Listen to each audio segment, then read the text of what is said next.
தாய் வீடு செப்டம்பர் 2024. தலைப்பு: ஆய்வு முயற்சிகளில் ஊவாவின் மைந்தன் தெளிவத்தை ஜோசப். எழுதியவர் லட்சுமணன். வாசிப்பவர் ஜேமா.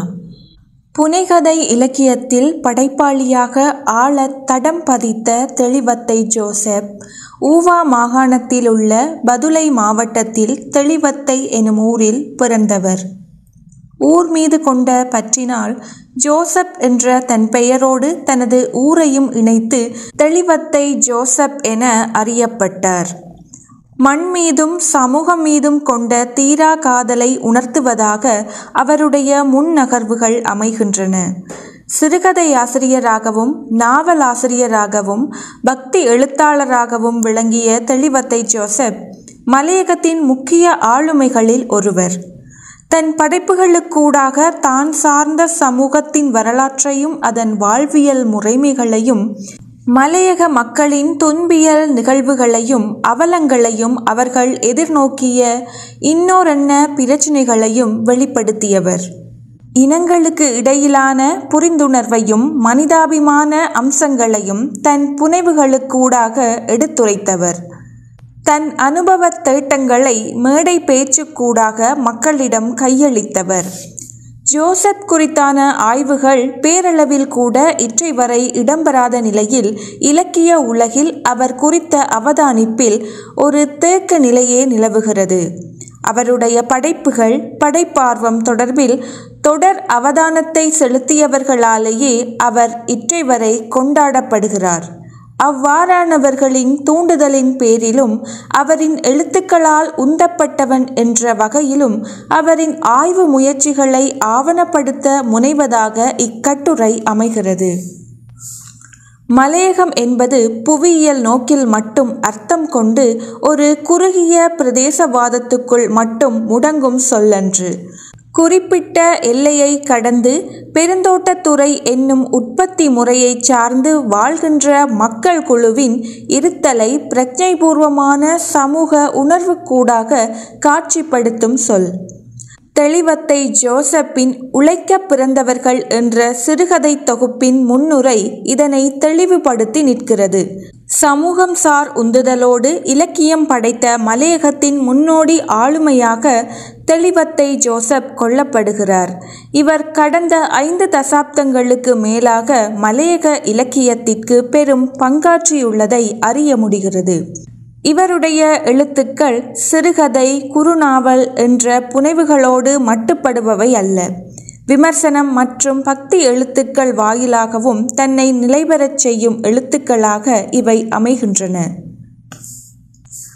தான் வாழ்ந்த சமூக நிலைப்பாட்டை நன்கறிந்தவராகவும் மலையக மக்கள் எதிர்கொண்ட சமூக அவலங்களை நன்கு புரிந்து கொண்டவராகவும் ஜோசப் காணப்பட்டார்.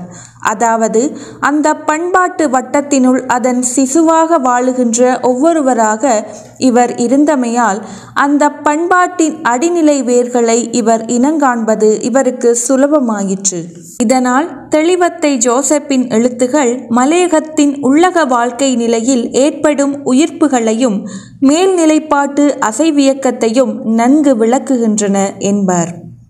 பேராசிரியர் சிவத்தம்பி சிறுகதை எழுத்தாளர், நாவலாசிரியர், மேடை பேச்சாளர் என்று தெளிவத்தை ஜோசப் பரவலாக அறியப்பட்ட அளவிற்கு ஆய்வாளர், ரசனை கட்டுரையாளர் என தெளிவத்தை ஜோசப்பை அணுகியவர்கள் மிக குறைவே என பேராசிரியர் யோகராஜா அவர்களின் ஆதங்க வரிகளும் கவனிக்கத்தக்கதாகும். படைப்புலகில் படைப்பாளியாக முனைப்பு பெறுகின்ற தெளிவத்தை ஜோசப் ஏனையவர்களின் படைப்புகளை ஆராய்ந்தறிந்து ஆவணப்படுத்தும் முயற்சியிலும் ஈடுபட்டவர். தன் சமூகம் சார்ந்த வரலாற்று தடங்களோடும் ஒப்பிட்டே தன் ஆய்வுகளை நகர்த்தியுள்ளமையை அறிய முடிகிறது. இவ்வாறமைந்த அவரது ஆய்வு முயற்சிகளின் வகிவங்கினை தெளிவுபடுத்தும் நோக்கிலும் ஆய்வரங்கில் அவரது நிலைப்பாட்டையும் அவரது பங்கு பற்றலையும் ஆவணப்படுத்தும் வகையிலேயே இக்கட்டுரையின் உள்ளடக்கம் அமைய பெற்றுள்ளது. மலையக இலக்கியத்தின் எழுச்சி காலமான 60களுக்கு முன்பே எழுத்துலகில் உள்நுழைந்தவர் என்ற வகையில் தெளிவத்தை ஜோசப் அதிக கவனம் பெறுகிறார். அன்று தொடக்கம் இன்று வரையில் படைப்பாளி என்பதற்காக பால்கலை இலக்கிய செயற்பாட்டாளர் என்ற பன்முகத்தன்மையையும் இக்கட்டுரை தொடர்ந்து பேச விளைகிறது. மலையக இலக்கிய செல்நெறியில் படைப்புகள் பற்றியும் படைப்பாளர்கள் பற்றியும் ஆய்வு நோக்கோடு ஆவணப்படுத்திய அன்னாரின் முயற்சியை இலக்கிய உலகம் இற்றை வரை விதந்துரைக்கிறது. 60 தொடக்கம் 3 தசாப்த காலங்களாக படைப்புகளுக்குள் முழுதாய் கவனத்தை செலுத்திய ஜோசப் அவர்கள் 90களின் பிற்பகுதியில் இருந்து ஓர் இலக்கிய ஆய்வாளராக தொடர்ந்து செயற்பட்டார். மலையகம் ஆய்வுத்துறையில் ஆழ தடம் பதித்தது 80களுக்கு பின்னரே ஆகும். குறிப்பாக சாரல் நாடன், மு. நித்யானந்தன், சாந்திக்குமார், ஜோதிக்குமார் ஆகியோரது ஆய்வு ரீதியான முயற்சிகள் இங்கு குறிப்பிடத்தக்கவை ஆகும். தொடர்ந்து 90களின் பிற்பகுதியில் 1997 மத்திய மாகாண இந்து கலாச்சார அமைச்சராகவிருந்த திரு வி. புத்திரசிகாமணி தலைமையில் இடம்பெற்ற மலையக தமிழாராய்ச்சி மாநாட்டு முயற்சி ஆய்வுத்துறையில் மலையகம் மேலும் தடம் பதித்து கொள்வதற்கு உந்து சக்தியாக அமைந்தது எனலாம். மலையக தமிழாராய்ச்சி மாநாட்டின் முன்னோடி நிகழ்வாக கண்டி, மாத்தளை, ஹட்டன், நாவலப்பிட்டி ஆகிய நகரங்களில் ஆய்வரங்குகள் இடம்பெற்றன. அவ்வாய்வரங்குகள் மலையக கலை இலக்கிய போக்குகளை மீட்டி பார்க்கும் அரங்குகளாக அமைந்தமை சிறப்பம்சமாகும். அவ்வரங்கொன்றில் தெளிவத்தை ஜோசப் அவர்களின் ஆய்வு முகத்தை தரிசிக்க முடிந்தமையும் குறிப்பிடத்தக்கதாகும். மலையக இலக்கியத்திற்கு கிறிஸ்தவர்களின் பங்களிப்பு எனும் தலைப்பில் தனது ஆய்வுரையை அவர் அங்கு நிகழ்த்தினார். கிறிஸ்தவ வாதத்தோடு தலைப்பு தொடங்குகிறதே என்ற விமர்சனத்தோடு அரங்கினுள் நுழைந்தவர்கள் தெளிவத்தை ஜோசப் அவர்களின் உரையின் பின்னர் தெளிந்த முடிவோடு அரங்கை விட்டு சென்றிருப்பார்கள் என்பது திண்ணம். செந்தமிழ் கற்றோம்பிய சீர்சால் கிறிஸ்தவர்கள் பைபிளை தமிழில் மொழிபெயர்த்து தமிழ் மொழிக்கு இத்தனை சக்தி இருந்தமையை நிரூபித்து காட்டியுள்ளனர் என்பதை தெளிவத்தையார் அன்று ஆய்வுபூர்வமாக எடுத்து காட்டினார். உலக வரலாற்றில் அச்சு இயந்திரம் கண்டுபிடித்த காலத்தில் இருந்து உலக மொழிகள் தாக்கம் செலுத்தியமை குறித்தும் அவருடைய பேச்சு அமைந்திருந்தது. உலக மொழிகளின் ஆற்றுகையை நிரூபணம் செய்கின்ற முனைப்புகளுடன் அன்று கருத்துகள் பகிரப்பட்டன. தமிழிலே செய்யுள் வடிவங்கள் உரைநடையாக மாறுகின்ற நிலை பற்றிய ஆழமான பார்வை இவரிடத்தில் அமைந்திருந்தது.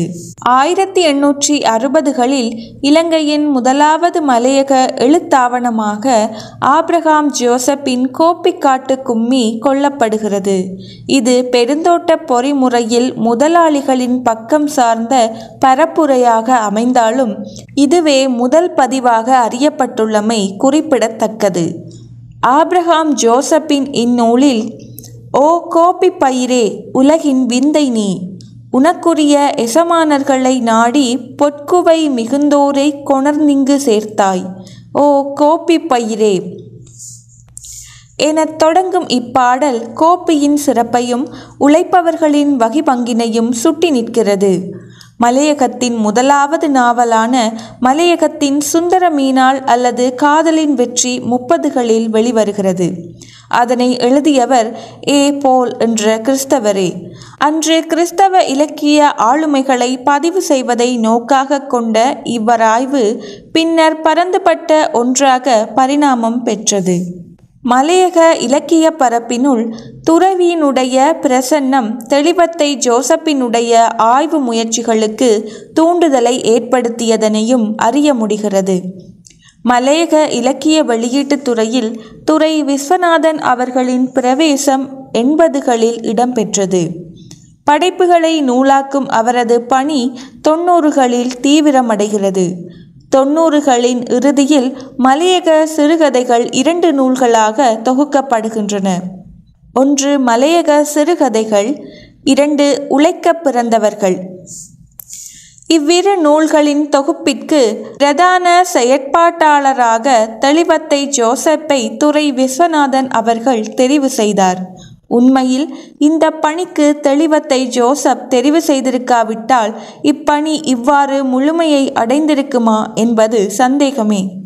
மலையகத்தை பேசுபொருளாக கொண்ட இத்தொகுப்பிலுள்ள கதைகள் கால வரிசையில் வகைப்படுத்தப்பட்டதோடு கதை அமைத்தவர்களும் ஆவணப்படுத்தப்பட்டுள்ளார்கள். இந்த அனுபவங்களோடு மலையக சிறுகதை வரலாற்றை ஆய்விற்குட்படுத்தி ஆவணமாக்குகின்ற பணியை தெளிவத்தையார் தொடர்ந்தார். தினகரன் வாரமஞ்சரியில் இந்த வரலாற்றை தொடராக எழுதினார். இதுவே பின்னாளில் மலையக சிறுகதை வரலாறு எனும் பெயரில் துறைவி வெளியீடாக வெளிவந்தது. தினகரன் பிரதம ஆசிரியர் ராஜா ஸ்ரீகாந்தா இவ்வாய்வு குறித்து பின்வருமாறு கூறுவார். ஓர் இனம் இன்றேல் இனக்குழுமம் தனது வரலாற்றை தானே எழுதும்போது மட்டும்தான் வரலாற்று வழுக்கல் ஏற்படுவதை தவிர்க்க முடியும். இந்த வகையில் தெளிவத்தை ஜோசப் அவர்களால் எழுதப்பட்ட மலையக சிறுகதை வரலாறு பல உண்மைகளை வெளிக்கொணர்ந்து ஆவணப்படுத்தியுள்ளது. இது வெறுமனே ஓர் வரட்டுத்தனமான வரலாறாக அமையாது. நடைமுறை நிகழ்வுகளோடு கூடிய நெகிழ்ச்சியான வாசிப்புக்குதவும் சுவையான படைப்பாக அமைந்துள்ளது. இந்த சிரமமான பணியினை பூர்த்தி செய்வதற்கு இவர் பல்வேறு தேடல்களையும் ஆய்வுகளையும் மேற்கொள்ள வேண்டியிருந்தது. 1920 தொடக்கம் 1960 வரையுள்ள காலப்பகுதியை மலையக சிறுகதைகளின் ஆரம்ப காலமாக கொள்வர். இதனை முன்னோடிகளின் காலம் எனவும் வரையறுப்பர். மலையக சிறுகதைகளை கால அடிப்படையில் வகைப்படுத்தி ஆய்வுகளை முன்னெடுத்தவர் தெளிவத்தை ஜோசப்பை அச்சிறுகதைகளை மலையக வரலாற்றுடன் தொடர்பு படுத்தியும் திறனாய்வுகளை செய்தவர். வாக்கு மூலங்களின் அடிப்படையில் தகவல்களை திரட்டியும் தெளிவத்தையார் இவ்வாய்வினை செய்தமையால் இவரின் இவ்வாய்வு தனித்துவமாக விளங்குகிறது. பின்னாளில் மலையக சிறுகதைகள் தொடர்பில் ஆய்வுகள் பல வெளிவந்திருந்தாலும் இவரின் பார்வையை விடுத்து அல்லது தவிர்த்து எதுவும் எழுதப்படவில்லை என்பது குறிப்பிடத்தக்கது. மலையக சிறுகதைகளை ஆய்வு செய்வதற்கு துணியும் போது இவரின் பதிவுகளை விடுத்து இவ்வாய்வை மேற்கொள்ள முடியாது என்பது திண்ணம். தெளிவத்தை ஜோசப் பக்தி எழுத்துக்களிலேயே அதிக ஆர்வம் காட்டியவராகவும் விளங்கினார். அதன் பரிணாமமாகவே இவரை பார்க்க முடியும் என இவரின் பக்தி எழுத்துக்கள் பற்றிய பார்வையை செலுத்திய மல்லிகைப்பூ சந்தி திலகரின் கூற்றும் இங்கு கவனிக்கத்தக்கது. படைப்பிலக்கியத்தில் தான் ஈடுபாடு கொண்ட துறை மீது அவர் கொண்டிருந்த ஈடுபாட்டின் சாட்சியங்களாகவே அவரது வாக்கு மூலங்கள் அமைந்துள்ளமை இதற்கு தக்க சான்றாகும். புனைவிலக்கியங்களில் கொண்ட ஈடுபாட்டின் காரணமாக நாவல் எழுத வந்தவர் காலங்கள் சாவதில்லை நாவலூடாக தன் முதல் பிரசவத்தை நிகழ்த்தியவர். பின்னர் வெளிவந்த இவரின் பாலாயி தொகுப்பில் 3 நாவல்கள் இடம்பெற்றன. இதனை அடுத்து இவர் எழுதிய குடைநிழல், நாங்கள் பாவிகளாக இருக்கின்றோம் அல்லது 1983 நாவல்களிலும் தன் அடையாளத்தை தக்க வைத்து கொண்டவர். இவருடைய நாவல்கள் இலங்கையின் பிரதான இதழ்களிலும் பிரசுரம் பெற்றுள்ளமையும் குறிப்பிடத்தக்கதாகும். நாவல் துறை பங்களிப்போடு நில்லாது நாவல் இலக்கிய வளர்ச்சி குறித்த தேடலிலும் தீவிரமாக ஈடுபட்டார். தான் பெற்ற தரவுகளை கொண்டு ஆய்வுகளை நிகழ்த்தியுள்ளார். இதன் வெளிப்பாடே நாவல் பற்றிய 2005 துறைவி நினைவு பேருரை. வேதநாயகம் பிள்ளையின் பிரதாப முதலியார் சரித்திரமே தமிழில் தோன்றிய முதல் நாவலாகும். அதுபோல இலங்கையில் 1985 உருவான சித்திலபையின் அசேன்ப சரித்திரம் முதல் நாவலாக கொள்ளப்படுகிறது. இலங்கையிலிருந்து வெளியான காவலப்பன் நாவலே இலங்கையின் முதல் நாவலென செங்கை ஆழியான் நிறுவ விளைந்தார். மலையக நாவல் துறையின் முன்னோடிகளாக ஏ. போல், நெல்லையா, நடேசையர் போன்றோர் விளங்குகிறார்கள். 1924 தொடக்கம் 2010 வருடம் வரையில் வெளிவந்த 51 மலையக நாவல்களை பட்டியல்படுத்தி அவற்றின் படிமுறை வளர்ச்சியினை நோக்குகின்ற வகையில் அமைந்த இவரது ஆய்வுகள் கூடிய கவனம் பெறுவதை காணலாம். மலையக நாவல்கள் தொடர்பில் பேராசிரியர் க. அருணாச்சலம், பேராசிரியர் ச. யோகராசா ஆகியோரின் பார்வைகள் குறிப்பிடத்தக்கவைகளாகும்.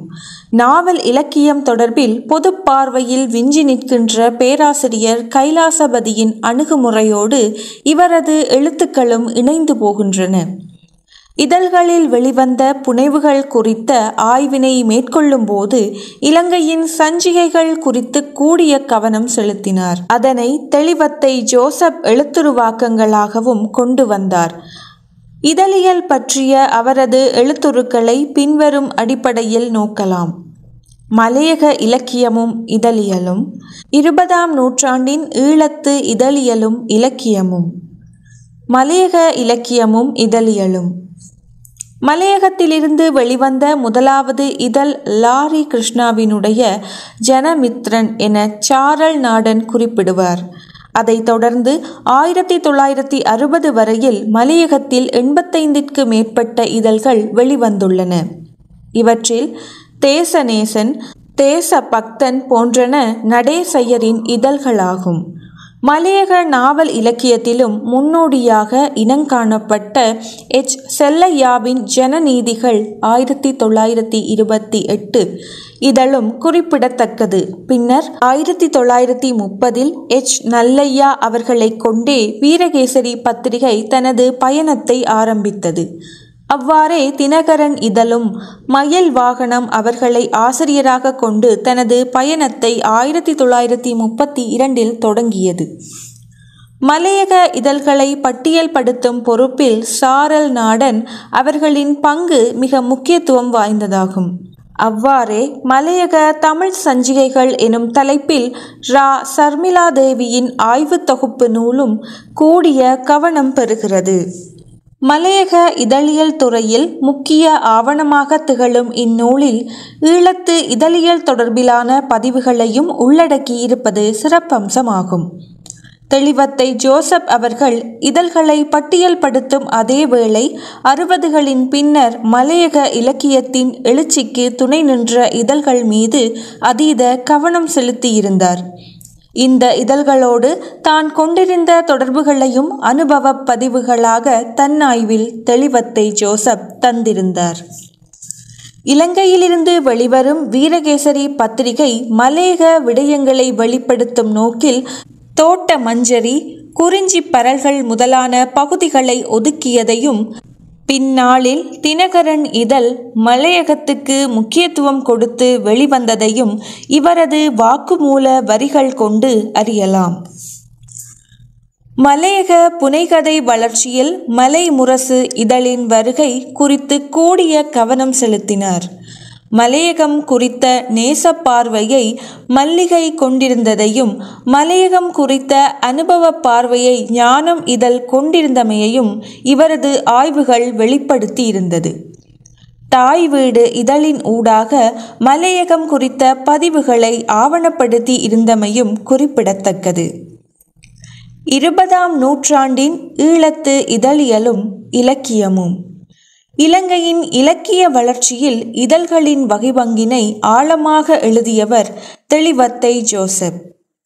கதை சொல்லி என்பதற்கப்பால் வரலாற்று ஆய்வாளராகவும் தெளிவத்தையார் விளங்குகிறார்.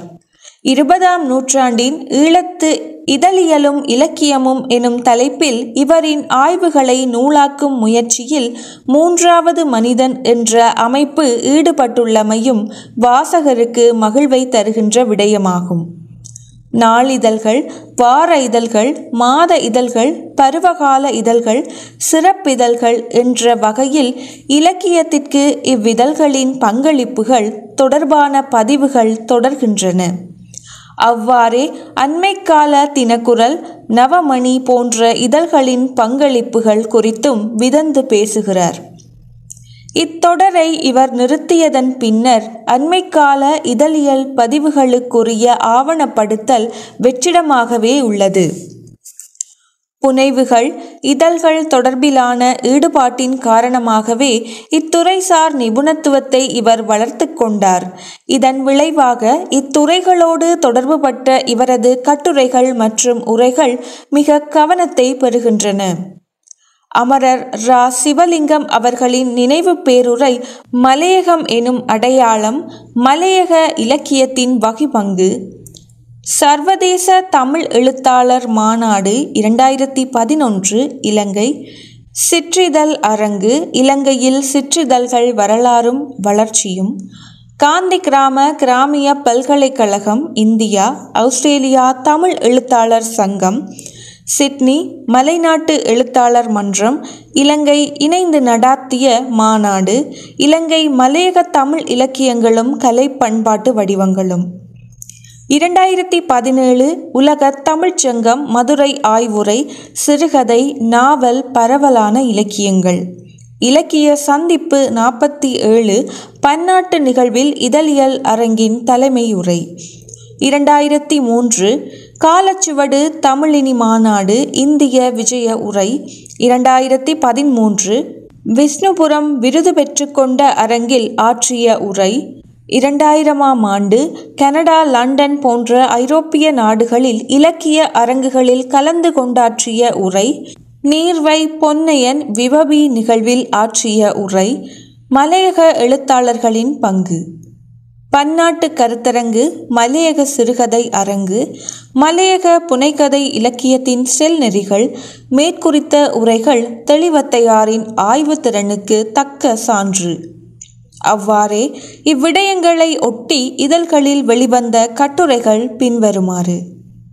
டொமினிக் ஜீவாவும் மலையக இலக்கியமும், ஞானம் 10 இதழ்கள் ஓர் பார்வை, ஞானம் 100வது இதழில் வெளிவந்த மலையக இலக்கியம் எனும் கட்டுரை, கனடாவில் வாழும் தமிழ், நானும் ஜீவாவும். 60களில் எழுத்துலகில் பிரவேசித்து தெளிவத்தை ஜோசப் அவர்கள் தன்னை படைப்பாளியாக, பத்தி எழுத்தாளராக, ஆய்வாளராக தகவமைத்து கொண்டதோடு நில்லாது தன்னை இலக்கிய செயற்பாட்டாளராகவும் நிலைநிறுத்தி கொண்டார். அதன் வாயிலாக தன் இலக்கிய பணியை, இலக்கிய ஆளுமையை வாசகர்களிடத்தில் ஊடுகடத்துவதிலும் வல்லவராக காணப்பட்டார். அந்த வகையில் அமைப்புகள் பலவற்றோடு தொடர்பை பேணியதோடு நில்லாது நிர்வாகியாக அமைப்புசார் தொழிற்பாடுகளிலும் ஈடுபட்டார். இதழியல் நண்பர்களுடன் கொண்டிருந்த நேச நட்பு சமகால இலக்கிய போக்கினை அறிய அவருக்கு உதவியது. நட்பு வட்டம் விரிவடைந்த நிலையில் வயது வித்தியாசத்தை கடந்து, மொழி இனங்களை கடந்து, நாடுகளை கடந்து நேசத்தோடு அனைவரோடும் பழகினார். மிக நீண்ட காலமாக மலைநாட்டு எழுத்தாளர் மன்றத்தின் தலைமை பொறுப்பை அலங்கரித்த அன்னார் தான் இறக்கும் வரையில் இப்பதவியில் இருந்தார் என்பதும் குறிப்பிடத்தக்கது. 1967 அம்மன்றத்தின் செயலாளராக பதவியில் இருந்த போது நாகலிங்கம் கண்டி செய்தி தலைவராக செயற்பட்டுள்ளார். இக்காலத்தில் கண்டியில் புதுமைப்பித்தன் விழாவை முன்னின்று நடத்தினார். இந்நிகழ்வில் சிறுகதையாளர் கு. அழகிரிசாமி கலந்து கொண்டமையும் குறிப்பிடத்தக்கது. அத்தோடு எழுத்தாளர் சங்கத்துடனும் மலையக கலை இலக்கிய பேரவையுடனும் தன் தொடர்பை பேணி வந்தார்.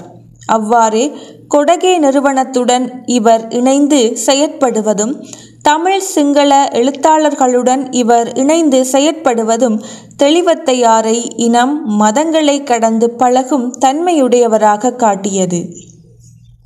மலையக சேவை, லக்கிலேண்ட் முத்தையா இணைந்து நடத்திய சிறுகதை போட்டி, துறைவி தினகரன் சிறுகதை போட்டி போன்றவற்றின் பிரதான நடுவராக கடமையாற்றிய தெளிவத்தை ஜோசப் சிறுகதை ஆளுமைகளை இனங்காண்பதிலும் வல்லவர். அவர்களை துலக்கமாக இனங்கண்டு இலக்கிய உலகுக்கு அடையாளம் காட்டியும் இருந்தார். கடல் கடந்த நாடுகளில் புலம்பெயர் தமிழர்களால் மேற்கொள்ளப்படும் அமைப்புகளுடனான தொடர்புகளும், குறிப்பாக தாய் வீடு, மூன்றாவது மனிதன் போன்றவற்றுடனான தொடர்புகளும் குறிப்பிடத்தக்கவையாகும். சமகாலத்து எழுத்தாளர்களையும் வளர்ந்து வரும் எழுத்தாளர்களையும் தன்னுடைய முன்னுரை, அணிந்துரை எழுத்துகள் ஊடாக தூண்டிய பணியும் மிக முக்கியத்துவம் பெற்றதாகும். எழுத்தாளர்களின் நம்பிக்கையை விரிவுபடுத்தி அவர்களை பக்குவப்படுத்தி வலிமைப்படுத்தும் வண்ணம் எழுதப்பட்ட எழுத்துகள் 45க்கு மேற்பட்ட நூல்களில் இடம்பெற்றிருப்பதும் குறிப்பிடத்தக்கது. அம்முன்னுரைகள், அணிந்துரைகள் ஆய்வார்ந்த நோக்கில் அமைய பெற்றிருப்பதும் சிறப்பம்சமாகும். சிறுகதை, நாவல், இதழியல் ஆகிய துறைகளோடு கவிதை, பக்தி, வரலாறு, சிறுவர் இலக்கியம், மொழிபெயர்ப்பு போன்ற நூல்களுக்கு வழங்கிய அணிந்துரைகள் அவ்வத்துறைகளில் அவர் கொண்டுள்ள ஈடுபாட்டையும் புலமையையும் வெளிச்சம் போட்டு காட்டுகின்றன. சி.வே. ராவின் மலையகம், கனிவுமதியின் அப்புறமென்ன ஆகிய கவிதை தொகுப்புகளும், அகலங்கனின் முற்றத்து கரடி போன்ற சிறுவர் இலக்கியமும், லெனின் மதிவானத்தின் ஊற்றுகளும் ஓடங்களும் என்ற திறனாய்வு கட்டுரை தொகுப்புக்கும் இவருடைய அணிந்துரைகளை தாங்கி வெளிவந்தன. இது மாத்திரமின்றி ஆய்வு கட்டுரை, மொழிபெயர்ப்பு மற்றும் புனைகதை இலக்கியங்களுக்கும் அணிந்துரைகளை எழுதியுள்ளார். தமிழகனின் ஆய்வு கட்டுரை தொகுப்பான மலையகமும் மறுவாழ்வும், வரலாற்று மொழிபெயர்ப்பு நூலான கசந்தகோபி, திக்குவலை கமால் மொழிபெயர்த்த சுனில் சாந்தகேவின் சிறுகதைகள், சுடுமணல், பியதாச வெலிக்கனகேயின் மூலத்தில் உருவான அவன் ஒரு அபூர்வ சிறுவன், மலரன்பனின் மொழிபெயர்ப்பு நாவல், வடபுலத்து எழுத்தாளர்களான ராஜநாயகத்தின் சொந்த மண், ரத்தின வேலோனின் புதிய பயணம், நிலாக்காலம், இஸ்லாமிய எழுத்தாளர்களான ஜின்னா ஹரிப்துதீனின் கருகாத பசுமை, அஷ்ரப் சிகாப்தீனின் விரல்களின் பிரார்த்தனை, அல் அஸ்மத்தின் அறுவடை கனவுகள் முதலான நூல்களுக்கான முன்னுரைகள், அணிந்துரைகள் இலக்கிய உலகில் அன்னாரின் பணியை நினைவு கூர்கின்றன. 10 எழுத்து நூல்களான மல்லியப்பூ, சந்தி திலகரின் மலைகளை பேச விடுங்கள் மற்றும் ஜீவா சதாசிவத்தின் அலசல் போன்ற நூல்களுக்கு எழுதிய அணிந்துரைகளும் குறிப்பிடத்தக்கவைகளாகும். தெளிவத்தை ஜோசப் மலையக இலக்கியத்தின் செல்நெறியை, அதன் கனதியை அளவிடுவதற்கு ஏற்றாற்போல் அதனை ஆவணப்படுத்தியும் இருக்கிறார். அவருடைய எழுத்துகள் ஆய்வு நெறிமுறைகளை ஒத்ததாகவோ ஆய்வு நியமத்தை அனுசரித்து எழுதப்பட்டதாகவோ இல்லாது இருந்தாலும் இவைகள் அவரை பலவீனப்படுத்தி விட முடியாது. நியமத்தின் அடிப்படையில் ஆய்வை மேற்கொள்கின்ற நியம ஆய்வாளர்கள் இவரது எழுத்துக்களை தவிர்த்தும் செல்ல முடியாது. ஏனெனில் இவரின் எழுத்துகள் உள்ளதை உள்ளவாறு கூறுபவை, வரலாற்று பிழையின்றி எழுதப்பட்டவை, ஆய்வுத்துறை வளர்ச்சியடைந்து வரும் துறை என்ற வகையில் அதன் படிமுறைகளில் பல்வேறு மாறுதல்கள் ஏற்பட்டுள்ளன. ஆதலால் அவரின் எழுத்துகள் ஆய்வாளர்களால் ஓர் நாள் கொண்டாடப்படும் என்பது திண்ணம். ஆய்வடிப்படையில் அவரால் உருவான எழுத்துகள் சில மாத்திரமே நூலுரு பெற்றுள்ளன. அவரது உரைகள், இதழ்களில் வந்துள்ள எழுத்துகள் தொகுக்கப்பட்டு நூல்களாக்கப்பட வேண்டும். அதனூடாக மலையக இலக்கியம், சமூகம் தொடர்பிலான ஆய்வு செல்நெறியை இலகுபடுத்தி அணுகவும் வலிமைப்படுத்துவதற்கும் வாய்ப்பாக அமையும் எனலாம். மலைநாட்டு எழுத்தாளர் மன்றத்தின் தலைவராக நீண்டகாலம் இருந்து மன்றத்தின் இலக்கிய சமூக செயற்பாட்டை வழிநடத்திய இவரது பணி தனித்து மதிப்பிடக்கூடியதாகும். இம்மன்றத்தின் வெளியீடுகள் மலையக இலக்கியத்தின் காத்திரத்தன்மைக்கு சான்று பகர்கின்றன. 2017ஆம் வருடம் இவரது தலைமையில் தமிழகத்தில் இடம்பெற்ற மலையக இலக்கியம் தொடர்பான பன்னாட்டு ஆய்வரங்க நிகழ்வில் மலையக ஆய்வாளர்கள் பங்கேற்றமை குறிப்பிடத்தக்கது. திண்டுக்கல் காந்தி கிராமிய பல்கலைக்கழக தமிழ்துறை அதன் தலைவர் ப. ஆனந்தகுமார் தலைமையில் மேற்படி ஆய்வரங்கம் இடம்பெற்றமை குறிப்பிடத்தக்கது. இலங்கைக்கு வெளியே, குறிப்பாக தமிழகத்தில் முதலாவதாக இடம்பெற்ற நிகழ்வாக இந்நிகழ்வு காணப்படுகிறது. மலையக சமூக, பொருளாதார, கல்வி, கலை, இலக்கியம் தொடர்பிலான விடயங்களை மீட்டி பார்க்கும் வகையில் அமைந்த நிகழ்வாக இந்நிகழ்வு காணப்படுகிறது எனலாம்.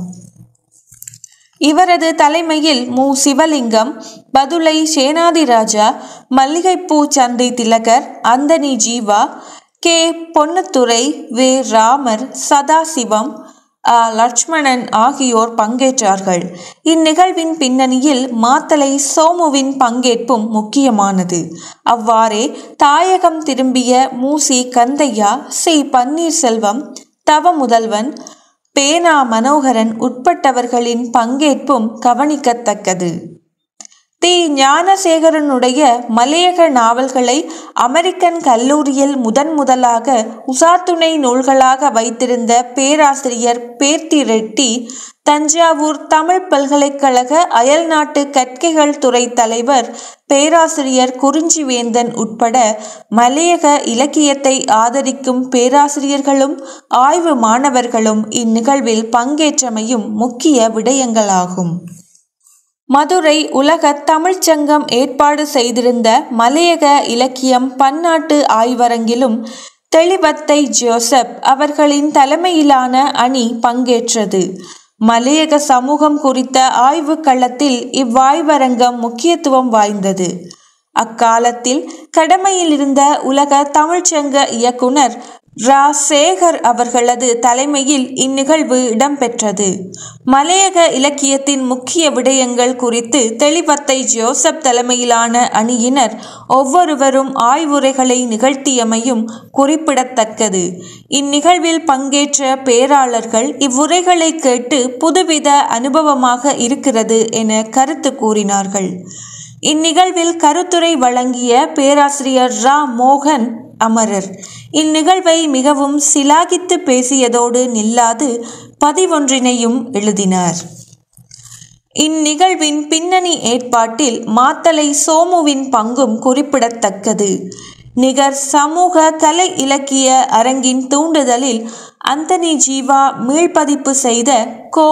நடேசையரின் தொழிலாளர்களின் அந்தர பிழைப்பு நாடக நூலும் காந்தி கிராமிய பல்கலைக்கழக ஆய்வரங்கில் அறிமுகம் செய்து வைக்கப்பட்டமையும் இங்கு குறிப்பிடத்தக்கது. மலையகம் 200 பற்றிய அவதானம் 2022ஆம் வருடம் தொடங்க பெற்ற காலமாக விளங்குகிறது. ஏற்கனவே தஞ்சை தமிழ் பல்கலைக்கழகத்தின் பேராசிரியர் குறிஞ்சிவேந்தன் காந்தி கிராம பல்கலைக்கழகத்தில் இடம்பெற்ற மலையக இலக்கியம் பன்னாட்டு கருத்தரங்கில் பங்கேற்றிருந்தார். பேராதனை பல்கலைக்கழக தமிழ்துறை சிரேஷ்ட விரிவுரையாளர்களான பே. சரவணகுமார், எம். ஜெயசீலன் ஆகியோர் கலாநிதி பட்ட ஆய்வை தஞ்சை பல்கலைக்கழகத்தில் மேற்கொண்டிருந்த நிலையில் கோ. நடேசையரின் படைப்புகளை மீள்பதிவு செய்யும் முயற்சியில் ஈடுபட்டிருந்தார்கள். தஞ்சையை பூர்வீகமாக கொண்ட கோ. நடேசையர் தொடர்பான அவதானத்தில் 2 விரிவுரையாளர்களின் தேடலும் ஆவணப்படுத்தலும் முக்கியத்துவம் வாய்ந்தது. மலையகம் 200 1823 தொடக்கம் 2023 தொடர்பான அவதானமே இதற்கு காரணம். இத்தூண்டுதல் தஞ்சை தமிழ் பல்கலைக்கழக பேராசிரியர் குறிஞ்சிவேந்தன் ஊடாக முனைப்பு பெற்றமையும் இங்கு கவனிக்கத்தக்கது. இந்நிலையில் மலைநாட்டு எழுத்தாளர் மன்ற தலைவர் தெளிவத்தை ஜோசப் அவர்களுடன் இணைந்து மலையகம் 200 ஆய்வரங்கு தஞ்சை பல்கலைக்கழகத்தில் நடாத்த ஏற்பாடு செய்யப்பட்டமையும் இங்கு குறிப்பிடத்தக்கது. இதனை விரிவுபடுத்தும் நோக்கில் பேராசிரியர் குறிஞ்சிவேந்தன் மலையகத்துக்கு வருகை தந்து ஆரம்பிக்கப்பட்ட முயற்சிகளை தொடங்கி வைத்தார். இந்நிலையில் தெளிவத்தை ஜோசப் சுகவீனம் அடைந்தார். மன்றத்தின் உபதலைவர் மு. சிவலிங்கம் தலைமையில் பணிகள் தொடர்ந்தும் முன்னெடுக்கப்பட்டன. மலையகத்தில் இருந்து 25க்கு மேற்பட்ட ஆய்வாளர்களின் ஆய்வு கட்டுரைகளை தஞ்சை பல்கலைக்கழகத்திற்கு அனுப்பி வைத்தனர். இந்நிலையில் பங்கேற்கவிருந்த மலையக குழுவினருக்கு தெரியாமல் மலையக அரசியல்வாதி ஒருவரை மாத்திரம் அழைத்து மலையகம் 200 நிகழ்வை பேராசிரியர் குறிஞ்சிவேந்தன் தலைமையில் நடத்தியமை கவலைக்குரியது. திட்டமிட்டு ஆய்வரங்கிற்கு அனுப்பிய கட்டுரைகளுக்கு என்ன நடந்தது என்பது பற்றி இற்றை வரை கட்டுரையாளர்களுக்கு தெரியாத சங்கதி. இந்நிலையில் மலையகம் 200 தொடர்பான விடயத்தில் பேராதனை பல்கலைக்கழக தமிழ்துறை தலைவர் ஸ்ரீ பிரசாந்தன் அதிக கவனம் எடுத்துக்கொண்டார். அவர் எடுத்துக்கொண்ட முயற்சியின் காரணமாக அவர் தலைமையில் இடம்பெற்ற மலையகம் 200 ஆய்வரங்கம் பெரும் கவனத்தை பெற்றது. அதனைத் தொடர்ந்து கலாசார அலுவல்கள் அமைச்சினால் கடந்த வருடம் நடாத்தப்பட்ட அரச சாகித்ய விருது வழங்கல் 2023 நிகழ்வில் பேராதனை பல்கலைக்கழக ஆய்வரங்கில் வாசிக்கப்பட்ட கட்டுரைகளை ஸ்ரீ பிரசாந்தன் அவர்கள் தொகுத்து நூலாகவும் வெளியிட்டார். இவ்வாய்வரங்கு இடம்பெற்ற காலத்தில் தெளிவத்தை ஜோசப் அமரத்துவம் அடைந்திருந்தார். இந்நிகழ்வுக்கு ஆரம்ப கர்த்தாவாக இருந்த தெளிவத்தையாரின் வகிபங்கும் குறித்தும் இவ்வாய்வரங்கில் பேசப்பட்டமையும் இங்கு கவனிக்கத்தக்கது. அவ்வாறே மலையகம் 200 தொடர்பிலான அவதானத்தில் தாய் வீடு இதழும் அதிக சிரத்தை எடுத்துக்கொண்டது. மலையக சமூகம் குறித்த அக்கறையில் தாய் வீடு மலைய மாருதம் 200 எனும் தலைப்பில் ஆவண இதழொன்றை தயாரித்து வெளியிட்டமையும் இங்கு குறிப்பிடத்தக்கது. இவ்விதழாக்க முயற்சியின் பின்னணியில் மல்லியப்பூ சந்தி திலகரின் பங்களிப்பும் குறிப்பிடத்தக்கதாகும். அவ்விதழ் மலையக ஆளுமைகளை ஆவணப்படுத்தி இருந்தமையும் நினைவு கூறத்தக்கது. அதன் முக்கிய அம்சமாக தெளிவத்தை ஜோசப்பின் மலையக இலக்கியமும் இதழியலும் என்ற ஆய்வுக் கட்டுரை பிரசுரமாகி உள்ளமையும் கவனிக்கத்தக்கது. மலையகம் 200 தொடர்பான அவதானத்தில் இந்து கலாசார அலுவல்கள் திணைக்களம் டிசம்பர் 2023 ஸ்ரீபாத தேசிய கல்லூரி மண்டபத்தில் மலையக நாட்டாரியல் ஆய்வரங்கை நடத்தியதுடன் சிறப்பு மலர் ஒன்றினையும் வெளியிட்டமை குறிப்பிடத்தக்கது. அவ்வாறே சமூக அபிவிருத்தி நிர்வாகம் பிரம்மாண்ட முறையில் இந்நிகழ்வை ஏற்பாடு செய்தமையும் இங்கு குறிப்பிடத்தக்கது. தமிழ்நாடு, யாழ்ப்பாணம், கிளிநொச்சி போன்ற இடங்களில் மலையகம் 200 தொடர்பிலான கவன ஈர்ப்பு நிகழ்வுகளும் நடந்தேறியமையும் கவனத்திற்குரியதாகும். நிகர் சமூக கலை இலக்கிய அமைப்பு வருடாந்த மரநடுகை வாரத்தை மே 14 தொடக்கம் 21 என கடந்த வருடம் பிரகடனப்படுத்தி இருந்ததைப் போல ஐக்கிய நாடுகள் அவை மே 21ஆம் திகதியை சர்வதேச தேயிலை தினமாக பிரகடனப்படுத்தியது. அவ்வாறே நிகர் சமூக கலை இலக்கிய அரங்கம் இலங்கை தபால் திணைக்களத்துடன் இணைந்து மலையகம் 200 தபால் முத்திரைகளை வெளியிட்டுள்ளமையும் கவனத்திற்குரியது. தெளிவத்தை ஜோசப்பின் எழுத்துலக வாழ்வை மீட்டி பார்க்கும் நிகழ்வுகளில் ஒன்றாக நிகர் சமூக கலை இலக்கிய அரங்கம் 2021 அக்டோபர் 22, 29ஆம் திகதிகளில் நடத்திய எழுத்துலக வாழ்வில் தெளிவத்தை ஜோசப் எனும் நிகழ்நிலை நிகழ்வை கூறலாம். இந்நிகழ்வு அவரின் எழுத்துக்களினதும் கலை இலக்கிய செயற்பாடுகளினதும் வீச்சினையும் எல்லா கோணங்களிலும் ஆய்வுக்குட்படுத்தியது.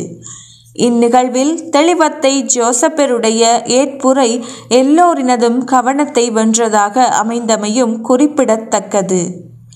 பதுளை மண்ணின் மைந்தன் பதுளை சேனாதிராஜா தி ஞானசேகரன் ஆகியோரின் தலைமையில் இடம்பெற்ற இந்நிகழ்வில் தெளிவத்தை ஜோசப்பின் படைப்புகள் பற்றி ஆ. வசந்தரஞ்சனி, வே. ராமர், ஜே. சத்குருநாதன், ரா. நித்யானந்தன், மல்லியப்பூ சந்தி திலகர், சு. தவச்செல்வன், ஆ. லட்சுமணன் ஆகியோர் ஆய்வுரை நிகழ்த்தினார்கள்.